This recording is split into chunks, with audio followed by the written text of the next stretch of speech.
ये यकीनन 2025 की सबसे जबरदस्त और दिल दहला देने वाली थ्रिलर फिल्म है। एक ग्रुप अजीबोगरीब टाइम लूप में फंस जाता है। हर रात अलग अलग मौतें उनका इंतजार कर रही हैं।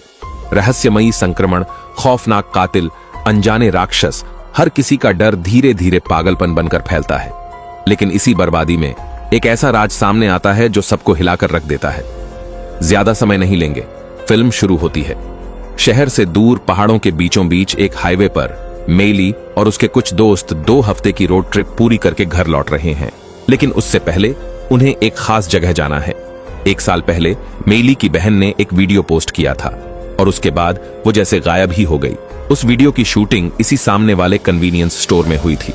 उम्मीद बहुत कम थी, लेकिन मेली कोई भी मौका गंवाना नहीं चाहती थी। एशियाई लड़की शियाओया को स्पिरिट गेम्स का बहुत शौक था। उसने यहीं एक स्पिरिट से बात करने की रचना की। सबको थोड़ा अजीब लगा, लेकिन सबने साथ देने का फैसला किया। सभी ने एक दूसरे का हाथ थामा और एक घेरा बनाया। शियाओया की गाइडेंस के साथ सबको लगा कि कोई चीज धीरे धीरे पास आ रही है। तभी एक मिनी बस ने इस अजीब माहौल को तोड़ दिया। मेली चुपचाप स्टोर के अंदर गई और सीधे काउंटर पर जाकर फोटो दिखाते हुए पूछा कि क्या उन्होंने इस लड़की को देखा है। दुकानदार ने सिर हिलाते हुए कहा, नहीं देखा, लेकिन तुरंत कहा कि वो लड़की गायब हो चुकी है। मेली हैरान रह गई।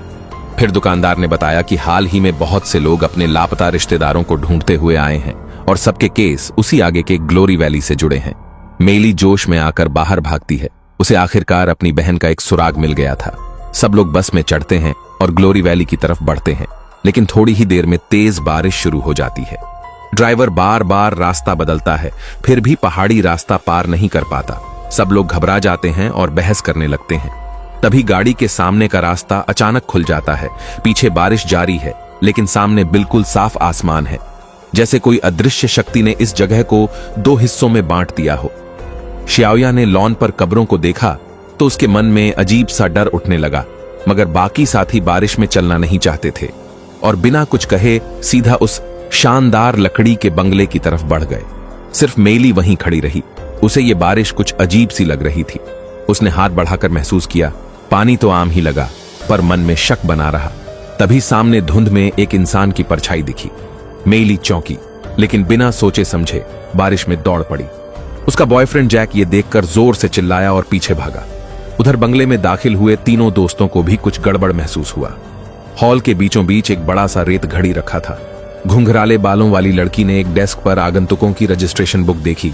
जैसे ही उसने पन्ने पलटे, उसे एक के बाद एक मेली की बहन का नाम दिखा। शियाओया चुपचाप बाथरूम के पास गई। आईने पर मोटी धूल जमी थी। नल में एक बूंद पानी नहीं, जैसे यहां बहुत सालों से कोई रहा ही नहीं। कैमरामैन को हमेशा से शूटिंग का जुनून था। वो हर एक पल रिकॉर्ड करना चाहता था, पर जैसे ही वो एक बेडरूम में गया, उसने देखा कि दीवार पर लटकी तस्वीरें सब की सब लापता लोगों की थीं और उन्हीं में मेली की बहन की तस्वीर भी थी। उधर बारिश में भीगती मेली अपनी बहन को खोजती रही। तभी एक बड़ी सी हथेली अचानक सामने आई। वो जैक था, जिसने उसे वापस खींच लिया। घर लौटकर सबने एक दूसरे के अजीब अनुभवों के बारे में बात की। मेली ने साफ साफ कहा कि उसे बारिश में अपनी बहन की बड़बड़ाहट सुनाई दी थी। इसी बीच घुंघराले बालों वाली लड़की ने देखा वो रेत घड़ी अब खुद ब खुद फिर से चलने लगी थी, जबकि अभी किसी ने उसे छुआ भी नहीं था। तभी बाहर जोरदार इंजन की आवाज आई। सब बाहर भागे और देखा कि उनकी मिनी बस कोई बारिश वाले जोन में चला गया है, पर गाड़ी के अंदर बैठा इंसान बिल्कुल चुपचाप बैठा रहा, जैसे जड़ हो गया हो। डर के मारे सब वापस बंगले में आ गए। इस वीराने में किस पागल से सामना हो जाए, कोई नहीं जानता था। मोबाइल में सिग्नल नहीं था। तब मेली और कुछ दोस्तों ने तय किया कि किसी लैंडलाइन फोन की तलाश की जाए। मोबाइल की फ्लैशलाइट जलाकर वे नीचे बेसमेंट में उतरे, जहां जैक ने देखा कि चारों ओर की दीवारों पर खिड़कियां लगी हुई थीं। सब कुछ समझने की कोशिश चल ही रही थी। तभी मेली की चीख सुनाई दी। उसे आखिरकार एक लैंडलाइन फोन मिल गया, लेकिन कई बार कोशिश के बावजूद वो फोन काम नहीं कर रहा था। उधर शियाओया को एक वॉकी टॉकी रेडियो हाथ लग गया। इसी बीच ऊपर फ्लोर पर कैमरामैन और घुंघराले बालों वाली लड़की को अचानक दरवाजा बंद होने की जोरदार आवाज सुनाई दी। कैमरामैन उत्सुकता से जांचने गया, लेकिन देर तक वापस नहीं आया। घुंघराले बालों वाली लड़की को कुछ गड़बड़ लगी। वो धीरे धीरे चलते हुए कॉरिडोर पार करने लगी। तभी उसे सामने एक परछाई दिखाई दी। जैसे ही उसने लाइट ऑन की, कैमरामैन 2 टुकड़ों में कटा पड़ा था। नीचे मौजूद तीनों को भी कुछ आवाजें सुनाई दी। जब तक वो ऊपर पहुंचे, घुंघराले बालों वाली लड़की भी खून में लथपथ पड़ी थी। जैक ने सबको चेताया, एक नकाबपोश कातिल घर में घुस आया है। तीनों लोग तुरंत छुप गए। जैसे ही कदमों की आहट पास आने लगी, जैक ने एक स्टूल उठाया और पूरी ताकत से फेंका, लेकिन वो नकाब वाला जैसे कुछ महसूस ही नहीं कर रहा था। उसने पलटकर जैक को चाकू घोंप दिया। जैक वहीं ढेर हो गया।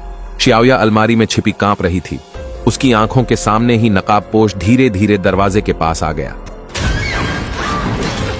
उधर मेली, जो दरवाजे के पीछे छुपी थी, उसने हिम्मत बांधी, टेबल पर रखा चाकू उठाया और दौड़ पड़ी। पर नकाबपोश को जैसे दर्द का एहसास ही नहीं हुआ। मेली को समझ आ गया वो इसका मुकाबला नहीं कर सकती। वो तेजी से कमरे से बाहर भागी और अनजाने में जंगल की ओर दौड़ पड़ी। धुंध में उसे एक जानी पहचानी परछाई दिखी, पर वो कुछ समझ पाती इससे पहले ही उस शख्स के पेट में चाकू घोंप दिया गया और मेली की मौत के साथ ही बाकी बचे 5 लोगों का भी खात्मा हो गया। फिर अचानक रेत घड़ी खुद ब खुद घूमने लगी और सब लोग फिर से उसी पल में पहुंच गए जब उन्होंने पहली बार घर में कदम रखा था। पर इस बार उन्हें सब कुछ याद था, अपनी मौतें, हर एक पल, और सबसे डरावनी बात यह थी, उनकी तस्वीरें भी अब दीवार पर चिपकी हुई थीं। अब तो सब पूरी तरह घबरा गए। क्या कोई अज्ञात शक्ति उन्हें यहां फंसा रही है? कैमरामैन ने कहा कि अब बस उसे गाड़ी लेकर यहां से भाग जाना है, लेकिन घुंघराले बालों वाली लड़की बोली, मामला इतना आसान नहीं है। उसे वो रजिस्टर याद आया जिसमें एक ही नाम की कई लाइनें थीं। मतलब उन सभी लोगों ने ये लूप कई बार झेला है। इसी वक्त बाहर से एक बार फिर जोर से दरवाजा पीटे जाने की आवाज आई। सब लोग धीरे धीरे आगे बढ़े तो देखा मुख्य दरवाजा अपने आप बार बार खुल और बंद हो रहा था। कैमरामैन और जैक ने मिलकर दरवाजा जबरदस्ती बंद कर दिया। उधर घुंघराले बालों वाली लड़की ने देखा रेत घड़ी फिर से चलने लगी थी। xiaoya का चेहरा डर से सफेद पड़ गया। वो एक स्पिरिचुअल सेंस वाली थी, दूसरों से ज्यादा कुछ महसूस कर सकती थी। उसे लग रहा था आज रात कुछ बहुत बुरा होने वाला है। उसके मुंह से यह बात निकली ही थी कि उसका शरीर खुद ब खुद मरोड़ने लगा। ऊपर लटकता बल्ब एक चीख के साथ फट गया और xiaoya पूरी की पूरी गायब हो गई। जब सबने मिलकर उसे ढूंढा तो देखा कि वो हवा में लटकी हुई थी। उसका चेहरा अजीब ढंग से सूखा और सपाट था, मानो कोई पुरानी तस्वीर हो, और मुंह से अजीब अजीब आवाजें निकल रही थीं, जैसे उसमें ढेरों आत्माएं समा गई हों। फिर एक और भयानक चीख गूंजी। xiaoya की गर्दन एक तरफ मुड़ गई और वो जमीन पर गिरते ही दम तोड़ गई। सबके दिल डर से कांप उठे। क्या फिर से उन्हें मरना पड़ेगा? अचानक दरवाजे पर बहुत तेज दस्तक हुई। मेली का चेहरा एकदम सख्त हो गया। वो पहचान गई कि ये तो उसकी बहन की आवाज थी, बचाओ की पुकार। सबको शक तो हुआ, पर उसके आशिक जैक की मोहब्बत भारी पड़ गई। मेली ने बिना सोचे समझे दरवाजा खोल दिया, पर बाहर कोई नहीं था। जैक चौंक कर सामने देखता है। न जाने कब एक नया लकड़ी का झोपड़ा सामने आ गया था। मेली की भौहें सिकुड़ गईं और अगले ही पल वो हवा में उड़ गई। बाकी सभी लोग जैसे किसी अदृश्य ताकत से वापस कमरे में धकेल दिए गए। मेली वापस चढ़ने की कोशिश करती है, पर उसका शरीर खुद ब खुद पीछे की तरफ खिसकने लगा। जैक उसे बचाने के लिए बाहर भागने लगा, लेकिन कैमरामैन ने रास्ता रोक लिया। वो उसे रोकने की पूरी कोशिश करने लगा। मेली नहीं बच सकती, उसने कहा, अभी भागने का यही सही मौका है। पर जैक कुछ सुनने को तैयार नहीं था। वो सीधे दरवाजा खोलकर बाहर निकल गया। उधर मेली लकड़ी के झोपड़े में होश में आ चुकी थी। चारों ओर अजीब अजीब मुखौटे टंगे थे। टीवी पर एक खदान धंसने की न्यूज चल रही थी और एक बूढ़ा आदमी सोफे पर बैठा हुआ था। मेली ने देखा वो बूढ़ा आदमी शायद सो गया था। उसने सोचा अब निकल जाना चाहिए, लेकिन जैसे ही उसने लकड़ी का दरवाजा खोला वो पूरी ताकत से बंद था। काफी कोशिशों के बाद जब वो वापस पलटी तो देखा वो बूढ़ा अब खड़ा हो चुका था। आदमी ने धीमे स्वर में कहा, या तो इस रात को सह लो या फिर इस रात का हिस्सा बन जाओ। इतना कहकर उसने दोनों हाथों से मेली को जोर से धक्का दे दिया। ऑक्सीजन मास्क जैसा कुछ उसके चेहरे पर चढ़ा दिया गया और उसके दोनों आंखें धीरे धीरे काली होने लगीं। उधर वो बूढ़ा आदमी देखते ही देखते तेजी से बूढ़ा होता गया और अंत में एक कीचड़ सी लाश में बदल गया। अब मेली के चेहरे पर एक अजीब डरावनी मुस्कान उभर आई थी। उधर बाहर कैमरामैन और घुंघराले बालों वाली लड़की भागते हुए गाड़ी में जा बैठे। कैमरामैन को अब किसी की फिक्र नहीं थी। उसने सीधे एक्सेलरेटर दबा दिया और बारिश के बीच भाग निकला। लेकिन ज्यादा दूर नहीं गया था कि सामने एक लंबा डरावना साया खड़ा था। कैमरामैन डर के मारे कांप गया। फौरन गाड़ी वापस मोड़ ली और सेफ जोन में लौट आया। घुंघराली लड़की गाड़ी से उतरना चाहती थी, लेकिन दरवाजे लॉक हो चुके थे। अगले ही पल खिड़की पर खून की धार आ गई। कैमरामैन को किसी ने एक ही वार में मार डाला। वो वही था, मास्क वाला कातिल फिर से लौट आया था। उधर जैक झोपड़ी के अंदर पहुंच चुका था, पर वहां सिर्फ राख ही बची थी। मेली का कोई नामो निशान नहीं। जैक ने ध्यान से कमरे को देखा। एक कोने में एक जोकर हिलती कुर्सी पर बैठा था। वो नजदीक गया तो देखा ये बस एक गुड़िया थी। गुस्से में उसने उसे लात मारी, पर जैसे ही वो पलटा, मेली खड़ी थी, पर अब उसके चेहरे पर एक मास्क था। और अगले ही पल जैक जमीन पर गिर पड़ा, क्योंकि मेली ने उसे बेरहमी से मार डाला। जब मेली उस झोपड़ी से बाहर निकली, मास्क वाला कातिल तेजी से गाड़ी लेकर आया और मेली को कुचलकर मार डाला। हीरो ग्रुप एक बार फिर पूरी तरह खत्म हो गया। इस बार जब सब फिर से जिंदा हुए, उन्होंने समझदारी दिखाई, मुख्य दरवाजे को पूरी तरह बंद कर दिया और सब के सब बाथरूम में छुप गए। उन्हें अब बस रात गुजारनी थी। जैसा कि उस बूढ़ी औरत ने कहा था, तो शायद वो बच सकते थे। तभी कैमरामैन को प्यास लगी। शियाओया ने उसे टोका, यहां पानी नहीं मिलेगा। लेकिन जब उसने नल खोला तो उसमें से साफ पानी निकलने लगा। पूरे दिन ना खाना मिला ना पानी। तो जैसे ही उन्हें थोड़ी राहत मिली, सबने थोड़ी बहुत नल का पानी पी लिया।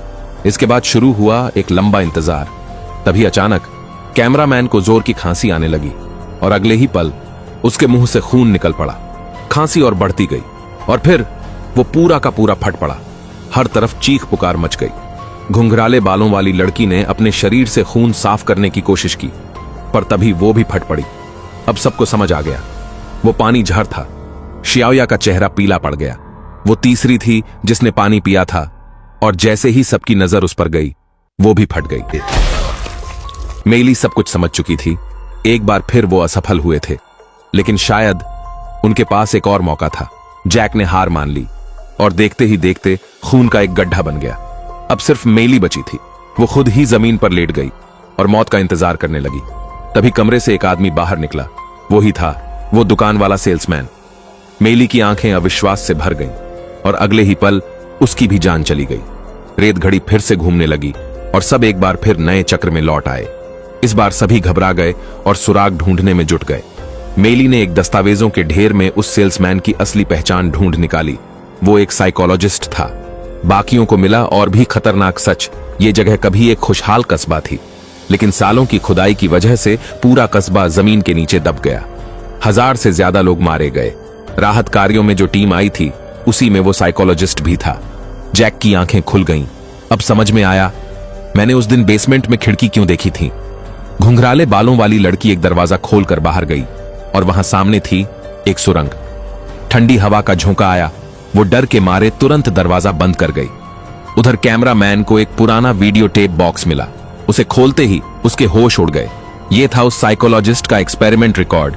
उसने एक जिंदा बचे इंसान को एक सीक्रेट रूम में बंद कर रखा था और बार बार उसके साथ डर और निराशा का खेल खेलता था। वो कैदी धीरे धीरे मानसिक और शारीरिक रूप से बदलता गया। ठीक 13 दिन बाद वो इंसान एक राक्षस बन चुका था। सबने ये वीडियो देखा और सच समझ आ गया, ये तो वही है जो हमारे साथ हो रहा है। मेली को उसी वक्त तोड़ने की चाबी मिल गई। हमें बचना नहीं, हमें उस साइकोलॉजिस्ट को खत्म करना है। तभी अनलिमिटेड स्टोर के भीतर से एक धीमी आवाज गूंजी। वो कोई था जो मेली की तारीफ कर रहा था, बोल रहा था, अगर उस डॉक्टर से मिलना चाहती हो तो अकेले जंगल में आओ। मेली बिना एक पल गंवाए बाहर की ओर दौड़ पड़ी। बाकी सब भी उसके पीछे भागना चाहते थे, लेकिन कैमरामैन ने रास्ता रोक लिया। तुमने नहीं सुना, सिर्फ मेली को बुलाया गया है। पर जैक ने उसकी एक नहीं सुनी। मरेंगे तो फिर से जिएंगे, कहते हुए वो शियाओया को साथ लेकर बाहर की ओर भाग गया। कैमरामैन कुछ और बोलने ही वाला था कि घुंघराले बालों वाले लड़के ने लोहे की छड़ उठाई और उसके सीने में घुसेड़ दी। बहुत हो गया इसका बकबक। जैक ने सिर हिलाया और दोनों बाहर निकल गए। उधर मेली एक काले अंधेरे जंगल में पहुंच चुकी थी। अचानक वो फंस गई एक जानलेवा ट्रैप में। उसके पैर में गहराई तक तेज फंदा धंसा हुआ था। उस फंदे से जुड़ी थी लोहे की एक जंजीर और अगली ही सेकंड कोई अज्ञात ताकत उसे अंधेरे में घसीट ले गई। घर के अंदर कैमरामैन और घुंघराले बालों वाला लड़का फिर एक बार आमने सामने हुए। मास्क वाला हत्यारा, उनका अंजाम बताने की जरूरत नहीं। उधर जंगल में जैक और शियाओया आखिरकार पहुंचते हैं एक कीचड़ में आधी डूबी हुई इमारत तक। तभी पीछे से आती है धीमी सी आहट। दोनों पेड़ के पीछे छिप जाते हैं और तभी ऊपर से कुछ चिपचिपा लिक्विड टपकता है। एक भयानक राक्षस अब उनके सामने था। दोनों की जान सूख गई और भागते बने। भागते हुए शियाओया का पैर फिसलता है। वो जमीन पर गिर पड़ती है, लेकिन वो गिरती है एक शीशे की छत पर। जरा सी भी हरकत और वो कांच टूट जाएगा। जैक ने हाथ बढ़ाया उसे बचाने के लिए, लेकिन तब तक वो राक्षस आ धमका। जैक ने अपनी आंखों से देखा शियाओया को अंधेरे में खींच लिया गया। जिस बात की कोई कल्पना भी नहीं कर सकता था वो हुआ। जो मेली जंगल में घसीटी गई थी वो अभी जिंदा थी। जैक वहां से गुजरते हुए उसे ढूंढ निकालता है। जैसे ही मेली खुद को फंदे से छुड़ाने लगती है, अंधेरे से एक भयानक राक्षस बाहर आ जाता है। जैक फुर्ती से शिकारी फंदा उसके सिर पर फंसा देता है, लेकिन तभी मेली की आंखें लाल हो उठती हैं। कपड़ों से वो पहचान जाती है ये राक्षस और कोई नहीं, उसकी अपनी छोटी बहन है। वो भागते हैं और एक पुराने बैरिकेड में छिप जाते हैं। मेली का दिल अब भी धक धक कर रहा था। कोई शक नहीं, इस बार भी वो असफल हो गए, क्योंकि अब तक तो उन्होंने उस मानसिक रोग विशेषज्ञ की शक्ल तक नहीं देखी थी। अब बाकी के 3 दोस्त मारे जा चुके थे। मेली ने तय कर लिया उसे फिर से शुरुआत करनी ही होगी। वो एक टूटी हुई कांच की शीशे की टुकड़ी ढूंढती है और जैक से कहती है, खत्म कर दो मुझे। जैक भारी मन से उसकी बात मानता है, लेकिन तभी वो देखता है कि राक्षस करीब आ चुका है। वो झटपट बाहर भागता है। रास्ते में बारिश की कुछ बूंदें उसके मुंह में चली जाती हैं। अगले ही सेकंड वो फट पड़ता है एक खून के गुब्बारे की तरह। अब तो बारिश का पानी पीना भी जानलेवा हो गया है। एक बार फिर मरकर लौटे ये सब। इस बार सबके चेहरे पर सिर्फ डर नहीं था, समझदारी भी थी। अब भी कुछ जीवन बचा था। लेकिन तब कैमरामैन की पीठ पर एक उभार दिखाई देता है। सभी के चेहरे सख्त पड़ जाते हैं। मेली भागती है रजिस्टर की ओर। उसमें लिखा है उन्होंने 13 रातें पार कर ली हैं और वीडियो टेप के हिसाब से अब उनके पास सिर्फ आखिरी मौका बचा है। अगर अब भी असफल हुए तो वो हमेशा के लिए राक्षस बन जाएंगे, अंधकार का हिस्सा। लेकिन एक गड़बड़ है। सबको याद है कि वो सिर्फ 4 बार मरे हैं, यानी कुछ यादें गायब हैं। कैमरामैन को सूझता है। वो निकालता है अपना फोन में रिकॉर्ड हैं उनकी बाकी मौतें। कहीं किसी पैरासाइट का हमला तो कहीं एक भयानक डेथ गॉड सामने आता है। हर मौत अलग, दर्दनाक, भयावह। आखिरी फुटेज में दिखता है वो मानसिक रोग विशेषज्ञ। वो इधर उधर देखकर एक दरवाजे के पीछे बनी सुरंग में दाखिल होता है। फिर स्क्रीन पर नजर आती है शियाओया का चेहरा। कैमरामैन अब तय करता है वो उस सुरंग के पीछे जाएगा। शायद वहां कोई आखिरी जवाब छुपा हो। तभी सबको अचानक समझ आया शियाओया गायब हो चुकी है। अब उनके पास बस यही आखिरी मौका था। भागने का कोई मतलब नहीं बचा था। सभी ने एक साथ फैसला लिया, हमें शियाओया को ढूंढना है और उस मानसिक डॉक्टर को खत्म करना है। वो घुप अंधेरे संकरी सुरंगों से होकर गुजरते हैं। आगे एक टूटी फूटी बस्ती में पहुंचते हैं। मेली इधर उधर देखती है। दूर एक राक्षस दिखाई देता है। वो फौरन इशारा करती है, चुप रहो। लेकिन तभी एक और राक्षस अचानक झपटता है। अचानक हर तरफ कोहराम मच जाता है। शोर सुनकर और भी राक्षस आने लगते हैं। सभी भागते हुए एक और सुरंग में घुसते हैं और बड़ी मुश्किल से एक भारी दरवाजा बंद कर पीछा छुड़ाते हैं। लेकिन तभी वो मास्क वाला कातिल एक टूटी हुई खिड़की से अंदर घुस आता है। जैक और बाकी 2 साथी चिल्लाते हैं, मेली भागो, हम इसे रोकते हैं। मेली लड़खड़ाते हुए बस्ती के अंदर भागती है। एक जगह गिरते हुए उसका सिर एक तेज पत्थर से टकराते टकराते बचता है। वो उठती है, लेकिन तभी सामने उसकी बहन बना राक्षस आ जाता है। मेली उसे पहचानती है। वो बहन को याद दिलाने की कोशिश करती है, पर जब कुछ असर नहीं होता वो उसे जोर से धक्का देती है। राक्षस ठीक उसी तेज पत्थर पर गिरता है। दूसरी तरफ जैक और उसके साथी भी उस मास्क वाले कातिल से भिड़ते हैं। इस बार उन्होंने टूटी हुई कुल्हाड़ी और एक पुरानी ढाल निकाल ली है। टीम वर्क करते हुए वो उस हैवान को मार गिराते हैं। उधर मेली कई राक्षसों से बचते हुए आखिरकार पहुंचती है उस जगह जहां शियाओया को कैद किया गया था। वो एक एक्सपेरिमेंट रूम में बंद थी और उसके सामने एक और राक्षस खड़ा था। स्पष्ट था वो पागल डॉक्टर शियाओया का डर तेज करना चाहता है। मेली राह तलाशते हुए एक रूम में घुस जाती है। सीसीटीवी रूम, टेबल पर उसकी खुद की फाइल्स रखी थीं और तभी वो मानसिक डॉक्टर अंदर आ जाता है। डॉक्टर मुस्कुराते हुए बोला, यहां का हर डर, हर राक्षस, यहां जो लोग आपदा में मरे थे, वही तो इस दुस्वप्न की दुनिया की असली शक्ति है। इस असली दुनिया को मैंने एक डरावने नाइटमेयर में बदल दिया है। वो इत्मीनान से अपना कॉफी का मग टेबल पर रखता है। उसे जरा भी अंदाजा नहीं था ऊपर की पाइप से पानी टपक रहा था। मेली की निगाहें छत पर टिकी रहीं। वो चुपचाप मग को पानी की बूंद के ठीक नीचे खिसका देती है। कुछ देर बाद डॉक्टर मग उठाकर फिर से पीता है, मगर फिर उसे कुछ अजीब लगने लगता है। इसी मौके का इंतजार था। मेली दोनों हाथों से उसे जोर से धक्का देती है। डॉक्टर का शरीर एक पल में फटकर खून की धार में तब्दील हो जाता है। वो झुककर उसके खून में से लैब की चाबी निकालती है। मेली भागते हुए लैब का दरवाजा खोलती है और ऐन वक्त पर शियाओया को बचा लेती है, जब एक राक्षस उस पर झपटने ही वाला था। उधर जैक और बाकी साथी अभी भी राक्षसों से बचते हुए इधर उधर दौड़ रहे थे। अच्छी बात थी कि इस जगह के रास्ते काफी जटिल थे। सबने अपनी जान लगाकर दौड़ लगाई और आखिरकार वो सब बाहर निकलने में सफल हो गए। इसी वक्त क्लॉक पर किलिंग टाइम का अंत हुआ और फिर सूरज की पहली किरण उनके चेहरे पर आ पड़ी। पहाड़ी रास्तों पर गिरी बारिश सूखने लगी थी। इसका मतलब था उनका दुस्वप्न अब टूट चुका है। सब थक कर एक साथ बैठ गए और गाड़ी में सवार होकर वहां से निकल गए। लेकिन किसी को पता नहीं था, जैसे ही वो उस जगह से निकले उनकी परछाइयां एक बार फिर मॉनिटर स्क्रीन पर नजर आईं। तो दोस्तों, यही था। इस अनलिमिटेड रेस्पॉन वाला कॉन्सेप्ट भले नया हो, मगर कहानी में कई जगह बेतरतीबी और जल्दीबाजी नजर आई। बिल्डअप बहुत था, लेकिन पंच हल्का निकला। खैर, आज के लिए इतना ही। अगर आप इस कहानी पर कोई अलग राय रखते हैं तो कमेंट सेक्शन में जरूर लिखिए। हम फिर मिलेंगे अगले वीडियो में। तब तक के लिए अलविदा।